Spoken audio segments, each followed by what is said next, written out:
ಯಾವ ಹೂವು ಯಾರ ಮುಡಿಗೂ ಭಾಗ 119. ನಾವು ಮಾಡೋ ಪುಣ್ಯದ ಕೆಲಸ ನಮ್ಮನ್ನು ಕಾಪಾಡುತ್ತೆ ಅನ್ನೋ ನಂಬಿಕೆ ಇದ್ಮೇಲೆ ನಾವು ಮಾಡೋ ಪಾಪಗಳು ಕೂಡ ಒಂದಲ್ಲ ಒಂದು ದಿನ ನಮ್ಮನ್ನು ಕಾಡುತ್ತೆ ಅನ್ನೋದು ಸತ್ಯ. ಅದರ ಅರಿವು ನಮಗೆ ಇರಲೇಬೇಕು. ನಿಶಾಳ ಪಾಪದ ಕೂಡ ತುಂಬಿದೆ ಅನಿಸುತ್ತೆ. ಹಾಗಿದ್ಮೇಲೆ ಇನ್ನು ಮುಂದೆ ಅವಳನ್ನು ಕಾಡೋ ಕರ್ಮ ಯಾವುದು ಅನ್ನೋದನ್ನು ತಿಳ್ಕೊಳ್ಳೋಣ. ಎಷ್ಟು ಜನ ನೊಂದ ಹುಡುಗರ ಶಾಪನೋ ಏನೋ ಅವಳನ್ನು ಡಾನ್ ಮಗ ಜಗನ್ ರೂಪದಲ್ಲಿ ಬೆನ್ನು ಬಿಡದೆ ಕಾಡೋಕೆ ಶುರು ಮಾಡಿತ್ತು. ಬೆಕ್ಕು ಕಣ್ಣು ಮುಚ್ಚಿ ಹಾಲು ಕುಡಿದ್ರೆ ಯಾರಿಗೂ ಗೊತ್ತಾಗಲ್ಲ ಅಂದುಕೊಳ್ಳೋ ಹಾಗೆ ನಿಶಾ ತಾನು ಮಾತ್ರ ಆ ಹುಡುಗನನ್ನು ನೋಡಿದ್ದು, ಅವನು ನನ್ನನ್ನು ನೋಡಲಿಲ್ಲ ಅಂದುಕೊಂಡಳು. ಆದರೆ ಇವಳಿಗೆ ಮುಂಚೆ ಅವನು ಇವಳನ್ನು ಗಮನಿಸಿದ್ದ. ಆದರೆ ಎಲ್ಲಿ ಹೋಗ್ತಾಳೆ, ಸಿಕ್ಕೇ ಸಿಗ್ತಾಳೆ ಅಂತ ಸುಮ್ಮನಾಗಿದ್ದ. ಅವಳು ಅವನನ್ನು ಅವಾಯ್ಡ್ ಮಾಡಿದ ದಿನದಿಂದ ಇವಳ ಬಗ್ಗೆ ಮಾಹಿತಿ ಕಲೆ ಹಾಕಿದ್ದ. ಇವಳು ಯಾರನ್ನು ಪ್ರೀತಿ ಹೆಸರಲ್ಲಿ ವಂಚಿಸಿದ್ದಾಳೆ, ಯಾರಿಗೆ ಮೋಸ ಮಾಡಿದ್ದಾಳೆ ಅನ್ನೋದರ ಜೊತೆಗೆ ಡಾಕ್ಟರ್ ವಿಕ್ರಮ್ ಜೊತೆ ಎಂಗೇಜ್ಮೆಂಟ್ ಆಗಿರೋ ವಿಷಯ ಕೂಡ ಅವನಿಗೆ ತಿಳಿದಿತ್ತು. ಇವಳಿಂದ ಮೋಸ ಹೋದ ಹುಡುಗರ ಫೋನ್ ನಂಬರ್, ಅಡ್ರೆಸ್ ಎಲ್ಲವನ್ನು ಕಲೆ ಹಾಕಲಾರಂಭಿಸಿದ್ದ. ಅದರಲ್ಲಿ ಯಶಸ್ವಿ ಕೂಡ ಆಗಿದ್ದ. ಇವಳು ವಂಚಿಸಿದ್ದ ಮತ್ತು ಇನ್ನು ಪ್ರೀತಿ ಹೆಸರಲ್ಲಿ ನಾಟಕ ಆಡುತ್ತಿದ್ದವರಲ್ಲಿ ಸಾಮಾನ್ಯ ಎಲ್ಲರೂ ಸ್ಟೂಡೆಂಟ್ಸ್. ಆದರೆ ವಿಕ್ರಮ್ ಮಾತ್ರ ಒಬ್ಬ ಪ್ರತಿಷ್ಠಿತ ಡಾಕ್ಟರ್. ಅವನಿಗೆ ಸಿಟಿಯಲ್ಲಿ ತುಂಬ ಒಳ್ಳೆಯ ಹೆಸರಿತ್ತು. ಹಾಗಾಗಿ ಅವನಿಗೆ ಈ ವಿಷಯದ ಬಗ್ಗೆ ಗೊತ್ತು ಮಾಡಿಸಲು ಸ್ವಲ್ಪ ಹುಷಾರಾಗಿ ಹೆಜ್ಜೆ ಇಡಬೇಕು. ಬೇರೆಯವರಿಗೆ ಹೇಳುವ ಹಾಗೆ ಅವರಿಗೆ ನಿಶಾ ಬಗ್ಗೆ ಹೇಳಲು ಸಾಧ್ಯವಿಲ್ಲ ಅಂದುಕೊಂಡ ಜಗನ್ ನಿಶಾಳನ್ನು ಟ್ರ್ಯಾಪ್ ಮಾಡಿ ಎಲ್ಲರ ಮುಂದೆ ಬಣ್ಣ ಬಯಲು ಮಾಡಲು ಸರಿಯಾದ ಸಮಯಕ್ಕಾಗಿ ಕಾಯುತ್ತಿದ್ದ. ಅವನ ಆಯ್ಕೆ ಕೂಡ ನಿಶಾಳ ಹುಟ್ಟುಹಬ್ಬದ ದಿನವೇ ಆಗಿತ್ತು. ಅವಳೊಂದಿಗೆ ಇನ್ನೂ ಕಾಂಟ್ಯಾಕ್ಟ್ನಲ್ಲಿದ್ದ ಒಬ್ಬ ಹುಡುಗನನ್ನು ಆ ದಿನ ನಿಶಾಳನ್ನು ಅವಳ ಬರ್ತ್ಡೇ ಪಾರ್ಟಿ ಅರೇಂಜ್ ಮಾಡಿದ್ದೀನಿ ಅಂತ ಕರೆಸಿಕೊಂಡು ಆ ದಿನ ಇವಳಿಂದ ಮೋಸ ಹೋದ ಎಲ್ಲ ಹುಡುಗರನ್ನು ಕರೆಸಬೇಕೆಂದು ತೀರ್ಮಾನ ಮಾಡಿ ತೋಳದಂತೆ ಹೊಂಚು ಹಾಕಿದ್ದ. ಅದು ಅಲ್ಲದೆ ಸಂಜಯ್, ಅಕ್ಷಯ್ ಕೂಡ ಅವರದ್ದೇ ಆದ ಪ್ಲ್ಯಾನ್ ರೆಡಿ ಮಾಡಿದ್ದರು. ಒಟ್ಟಿನಲ್ಲಿ ನಿಶಾ ಅನ್ನೋ ಮೋಸಗಾತಿಯ ಮುಖವಾಡ ಸದ್ಯದಲ್ಲೇ ಕಳಚುವುದರಲ್ಲಿತ್ತು. ಇದರ ಅರಿವು ಕೂಡ ನಿಶಾಳಿಗೆ ಇರಲಿಲ್ಲ. ಸಂಜೆಯ ವೇಳೆಗೆ ಸಾನ್ವಿ ಎದ್ದು ಕುಳಿತಳು. ಅವಳಿಗೆ ಗಾಯದ ನೋವು ಇನ್ನೂ ಕಡಿಮೆ ಆಗಿರಲಿಲ್ಲ. ನೀರು ಕುಡಿಯಬೇಕು ಎನಿಸಿ ರೂಮ್ನಲ್ಲಿ ನೀರಿಗಾಗಿ ಹುಡುಕಿದಳು. ಅಲ್ಲಿ ನೀರು ಇರಲಿಲ್ಲ. ನಿಧಾನವಾಗಿ ಎದ್ದು ಅಡುಗೆ ಮನೆಗೆ ಬಂದಳು. ಅಲ್ಲಿ ಸ್ವರ್ಣ ಕಾಫಿ ಮಾಡುತ್ತಿದ್ದವಳು ಸಾನ್ವಿಯನ್ನು ನೋಡಿ, ಯಾಕೆ ಕಂದ, ಏನು ಬೇಕು ಎಂದಳು. ಆಗ ಸಾನ್ವಿ, ನೀರು ಬೇಕು, ತಗೋತೀನಿ, ನನಗೂ ಸ್ವಲ್ಪ ಕಾಫಿ ಕೊಡ್ತೀಯಾ? ಅದು ಕಾರ್ನಲ್ಲಿ ಬರಬೇಕಾದ್ರೆ ನಿದ್ದೆ ಬಂದ ಹಾಗಾಯಿತು ಅಷ್ಟೆ. ಈಗ ಎಚ್ಚರ ಆಯಿತು. ರಾಮು ನನ್ನನ್ನು ಎತ್ತಿಕೊಂಡು ಬಂದು ಮಲಗಿಸಿದ್ರ. ಪಾಪ ರಾಮುಗೆ ನನ್ನಿಂದ ಕಷ್ಟ. ಅದು ಸರಿ, ರಾಮು ಎಲ್ಲಿ ಎಂದಳು ಒಂದೇ ಉಸಿರಿಗೆ. ಇದನ್ನು ನೋಡಿ ಸ್ವರ್ಣ, ಲೇ ಕೂಸೆ, ಒಂದೊಂದು ಸಲ ಮೂಗಿ ಥರ ಇರ್ತೀಯ, ಒಂದೊಂದು ಸಲ ಗ್ಯಾಪ್ ಕೊಡದೆ ಎಷ್ಟು ಮಾತಾಡ್ತೀಯೇ. ನಿನ್ನನ್ನು ಅರ್ಥ ಮಾಡ್ಕೊಳ್ಳೋದೇ ಕಷ್ಟ. ಈಗ ನಿನ್ನ ಪ್ರಶ್ನೆಗೆ ನನ್ನ ಉತ್ತರ ಕೇಳು. ನಿನಗೆ ಒಳಗೆ ಕರ್ಕೊಂಡು ಬಂದು ಮಲಗಿಸಿದ್ದು ನಿನ್ನ ಮಾವ ಅಲ್ಲ, ನನ್ನ ಮಗ ವಿಕ್ರಮ್. ನಾನು ನಿನ್ನನ್ನು ಎದ್ದೇಳಿಸೋಕೆ ಪ್ರಯತ್ನ ಮಾಡ್ತಿದ್ದೆ. ಆಗ ಅವನು ಎದ್ದೇಳಿಸ್ಬೇಡ ಅಂತ ಮಗುವಿನ ಹಾಗೆ ನಿನ್ನನ್ನು ಎತ್ತಿಕೊಂಡು ಬಂದು ಮಲಗಿಸ್ದ ಎಂದು ಹೇಳಿದಾಗ ಸಾನ್ವಿ, ಜಾಸ್ತಿ ಕೊಚ್ಕೋಬೇಡ ನಿನ್ನ ಮಗನ ಬಗ್ಗೆ ಎಂದವಳು ನೀರು ಕುಡಿದು ಸ್ವರ್ಣ ಕೊಟ್ಟ ಕಾಫಿ ತೆಗೆದುಕೊಂಡು ಸೋಫಾದ ಬಳಿ ಬಂದು ಕೂರಲು ಹೋದಾಗ ಪಕ್ಕೆಯಲ್ಲಿ ಆಗಿದ್ದ ಗಾಯ ತುಂಬ ನೋವಾದಂತೆ ಎನಿಸಿ ಸ್ವರ್ಣ ಎಂದು ಜೋರಾಗಿ ಕೂಗಿದಳು. ಅದನ್ನು ಕೇಳಿ ಸ್ವರ್ಣ ಸಾನ್ವಿ ಬಳಿ ಓಡಿ ಬಂದವಳು ಸಾನ್ವಿ ಬೆವರುತ್ತಿದ್ದನ್ನು ನೋಡಿ ಗಾಬರಿಯಾಗಿ ವಿಕ್ರಮ್ ವಿಕ್ರಮ್ ಎಂದು ಜೋರಾಗಿ ಕೂಗಿದಳು. ಆಗ ತಾನೇ ಮುಖ ತೊಳೆದು ಬಂದ ವಿಕ್ರಮ್ ಸ್ವರ್ಣಾಳ ಗಾಬರಿಯಾದ ಧ್ವನಿ ಕೇಳಿ ಮುಖವನ್ನು ಒರೆಸಿಕೊಳ್ಳದೆ ಒಂದೇ ಉಸಿರಿಗೆ ಹಾಲ್ಗೆ ಓಡಿ ಬಂದ. ಸಾನ್ವಿ ನೋವಿನಿಂದ ವಿಪರೀತ ಬೆವರುತ್ತಿದ್ದವಳನ್ನು ನೋಡಿ ಏನೋ ನೆನಪಾದವನಂತೆ, ಅಮ್ಮ ಮಧ್ಯಾಹ್ನ ಪೇನ್ ಕಿಲ್ಲರ್ ಟ್ಯಾಬ್ಲೆಟ್ ತಗೊಂಡಿಲ್ಲ ಅಲ್ವಾ, ಜೊತೆಗೆ ಜರ್ನಿ, ಈ ಟೈಮಲ್ಲಿ ಆದಷ್ಟು ರೆಸ್ಟ್ ಮಾಡಬೇಕಿತ್ತು. ಹೋಗಿದ್ದು ಸ್ವಲ್ಪ ದೂರ ಅಷ್ಟೇ, ಆದರೆ ಇವಳಿಗಿರೋ ನೋವಲ್ಲಿ ಅದು ಕೂಡ ರಿಸ್ಕ್.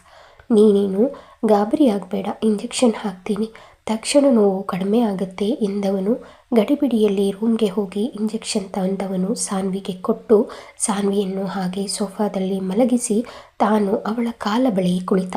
ಅವನ ಮನಸ್ಸು ಏಕೋ ನೋವಿನಿಂದ ಒದ್ದಾಡುತ್ತಿತ್ತು ಎನಿಸಿತ್ತು. ಅವನು ತನ್ನ ಮನಸ್ಸಿನಲ್ಲಿ, ಇತ್ತೀಚೆಗೆ ನಾನು ಸಾನ್ವಿ ಬಗ್ಗೆ ತುಂಬ ಯೋಚನೆ ಮಾಡ್ತಿದ್ದೀನ. ಅವಳಿಗೆ ನೋವಾದರೆ ನನಗೆ ಯಾಕೆ ಹೀಗೆ ಸಂಕಟ ಆಗುತ್ತೆ? ಅದು ಅಲ್ಲದೆ ಅವಳಿಗೆ ನೋವಾಗಿರೋದು ನನಗೆ ಗೊತ್ತಾಗೋ ಮೊದಲೇ ಫೀಲ್ ಆಗತ್ತೆ. ಅವಳಿಗೆ ಏನಾದರೂ ಆದರೆ ಅದು ನನ್ನ ಮನಸ್ಸಿಗೆ ಫೀಲ್ ಆಗುತ್ತೆ. How can it possible? ನನಗೆ ಈಗೆಲ್ಲ ಸಂಕಟ ಆದಾಗ ನಿಶಾಗೆ ಏನೋ ಆಗಿದೆ ಅಂದ್ಕೊಂಡ್ರೆ ಅವಳು ಆರಾಮಾಗೇ ಇರ್ತಾಳೆ, ಅಪ್ಪ ಅಮ್ಮ ಕೂಡ ಆರಾಮಾಗಿರ್ತಾರೆ. ಈಗಲೂ ಅಷ್ಟೇ ಇವಳಿಗೆ ಹೀಗೆ ಆಗೋಕ್ಕೆ ಮುಂಚೆ ನನಗೆ ತುಂಬ ಸಂಕಟ ಆಗ್ತಿತ್ತು. ಆಗ ನಾನು ಫಂಕ್ಷನ್ ಊಟ ಮಾಡಿದ್ರಿಂದ ಗ್ಯಾಸ್ಟ್ರಿಕ್ ಅಂದ್ಕೊಂಡೆ, ಆದರೆ ಅದು ಸಾನ್ವಿಗೆ ನೋವಾಗಿರೋ ಕಾರಣಕ್ಕ. ಓ ಮೈ ಗಾಡ್, ಏನಾಗ್ತಿದೆ ನನ್ನ ಮನಸ್ಸಲ್ಲಿ? ಸಾನ್ವಿ ಬಗ್ಗೆ ಇರೋ ಅನುಕಂಪ ಮತ್ತೆ ಅವಳನ್ನು ನೋಯಿಸಿದ್ದೆ ಅನ್ನೋ ಗಿಲ್ಟ್ ನನ್ನನ್ನು ಹೀಗೆ ಕಾಡ್ತಿದ್ಯಾ ಅಥವಾ ಎಂದುಕೊಂಡವನ ಯೋಚನೆಯನ್ನು ರಾಮು ಧ್ವನಿ ಅರ್ಥದಲ್ಲೇ ನಿಲ್ಲಿಸಿತ್ತು. ರಾಮು, ವಿಕ್ರಮ್ ಕೂಸಿಗೆ ಏನಾಯಿತು? ನಡಿ ಹಾಸ್ಪಿಟಲ್ಗೆ ಹೋಗೋಣ, ಮೊದಲು ಸ್ಕ್ಯಾನಿಂಗ್ ಏನಾದರೂ ಮಾಡಿಸೋಣ ಎಂದಾಗ ವಿಕ್ರಮ್, ಅವಶ್ಯಕತೆ ಇಲ್ಲಪ್ಪ, ರೆಸ್ಟ್ ಮಾಡಬೇಕಿತ್ತು, ಆದರೆ ಹೋಗಲೇಬೇಕು ಅನ್ನೋ ಕಾರಣಕ್ಕೆ ಲಕ್ಷ್ಮಮ್ಮ ಮನೆಗೆ ಹೋದ್ವಿ. ರೋಡ್ ಬೇರೆ ಚೆನ್ನಾಗಿಲ್ಲ, ಅದಕ್ಕೆ. ಪಾಪ ಅವಳಿಗೆ ಗಾಯ ನೋವಾಗಿದೆ, ಇಂಜೆಕ್ಷನ್ ಕೊಟ್ಟಿದ್ದೀನಿ, ಆರಾಮಾಗ್ತಾಳೆ, ಸ್ವಲ್ಪ ಹೊತ್ತಿಗೆಲ್ಲ ನೋವು ಕಡಿಮೆ ಆಗುತ್ತೆ, ನೀವು ಅಮ್ಮ ವರಿ ಮಾಡಬೇಡಿ ಎಂದು ಸಮಾಧಾನ ಮಾಡಿದ ನಂತರ ಸ್ವರ್ಣಾಳನ್ನು ಕುರಿತು, ಇವಳು ಹೀಗೆ ಮಲಗಿರಲಿ, ಅವಳಾಗೆ ಎಚ್ಚರ ಆಗೋವರೆಗೂ ಎದ್ದೇಳಿಸೋದು ಬೇಡ, ಎದ್ಮೇಲೆ ಊಟ ಮಾಡಿಸಿ ಟ್ಯಾಬ್ಲೆಟ್ ಕೊಟ್ಟು ಮಲಗಿಸೋಣ. ಇವತ್ತು ಇವಳು ನಿನ್ನ ಜೊತೆ ಇರಲಿ, ರಾತ್ರಿ ಒಬ್ಬಳೇ ಇರೋದು ಬೇಡ. ಅಮ್ಮ, ನನಗೂ ಸ್ವಲ್ಪ ಕಾಫಿ ಕೊಡ್ತೀರಾ ಎಂದ. ಸ್ವರ್ಣ ವಿಕ್ರಮ್ ಮತ್ತು ರಾಮುಗೆ ಕಾಫಿ ತಂದುಕೊಟ್ಟಳು. ಇಬ್ಬರು ಕಾಫಿ ಕುಡಿದು ತಮ್ಮ ತಮ್ಮ ರೂಮ್ಗೆ ಹೋದರು. ರೂಮ್ಗೆ ಬಂದ ವಿಕ್ರಮ್ ತನ್ನ ಫೋನ್ ರಿಂಗ್ ಆಗುತ್ತಿರುವುದನ್ನು ಗಮನಿಸಿ ಕಾಲ್ ರಿಸೀವ್ ಮಾಡಿದವನು, ಸಾರಿ ಪಂಕಜ್, ಸಾನ್ವಿಗೆ ಗಾಯ ನೋವಾಗಿತ್ತು, ಅವಳು ಸ್ವಲ್ಪ ಸುಸ್ತಾಗಿದ್ಲು ಅಂತ ಅಮ್ಮ ಗಾಬರಿಯಲ್ಲಿ ಕರೆದ್ರು. ಆ ಗಡಿಬಿಡಿಯಲ್ಲಿ ಫೋನ್ನ ಕಡೆ ಗಮನ ಕೊಡಲಿಲ್ಲ ಎಂದಾಗ ಪಂಕಜ್, ಅಯ್ಯೋ, ಮೊದಲು ಅವರನ್ನು ಹಾಸ್ಪಿಟ್ಲಿಗೆ ಕರ್ಕೊಂಡು ಬಾ, ಬರೀ ಮನೆಯಲ್ಲೇ ಟ್ರೀಟ್ ಮಾಡಿದ್ರೆ ಹೇಗೆ? ಡೀಪಾಗಿ ಗಾಯ ಆಗಿದ್ರೆ ನೀನು ಸರಿಯಾಗಿ ನೋಡಿಲ್ಲ ಅಂದರೆ ಎಂದ ಕಾಳಜಿಯಿಂದ. ಆಗ ವಿಕ್ರಮ್, ಪಂಕಜ್, ನಾನು ಅಷ್ಟು ಬೇಜವಾಬ್ದಾರಿ ಮನುಷ್ಯ ಅಂತ ನಿನಗೆ ಅನಿಸುತ್ತಾ? ಓ ಮರ್ತಿದ್ದೆ, ನೀನು ಈಗ ಸಾನ್ವಿಗೆ ಅಣ್ಣ ಅಲ್ವಾ? ಅವಳ ಮೇಲಿರೋ ಕಾಳಜಿ ಅಧಿಕಾರದಿಂದ ನನ್ನನ್ನು ಕೇಳ್ತಿದ್ಯಾ? ಸಾರಿ, ಮರ್ತಿದ್ದೆ, ಆದರೆ ಯು ಡೋಂಟ್ ವರಿ, ಹಾಗೇನು ಡೀಪ್ ಕಟ್ ಆಗಿಲ್ಲ. ಹಾಗಿದ್ರೆ ನಾನು ಇಲ್ಲಿವರೆಗೂ ಸುಮ್ಮನೆ ಇರ್ತಿದ್ದೆ ಅಂತ ನಿನಗೆ ಅನಿಸುತ್ತಾ ಎಂದವನ ಪ್ರಶ್ನೆಗೆ ಪಂಕಜ್, ಇಲ್ವೋ, ನಿನ್ನ ಬಗ್ಗೆ ನನಗೆ ಗೊತ್ತು, ಆದರೆ ಪಾಪ ಸಾನ್ವಿಗೆ ನೋವು ಅಂದ್ಯಲ್ಲ, ಅದಕ್ಕೆ ಸ್ವಲ್ಪ ಗಾಬರಿ ಆದೆ ಅಷ್ಟೇ ಎಂದ.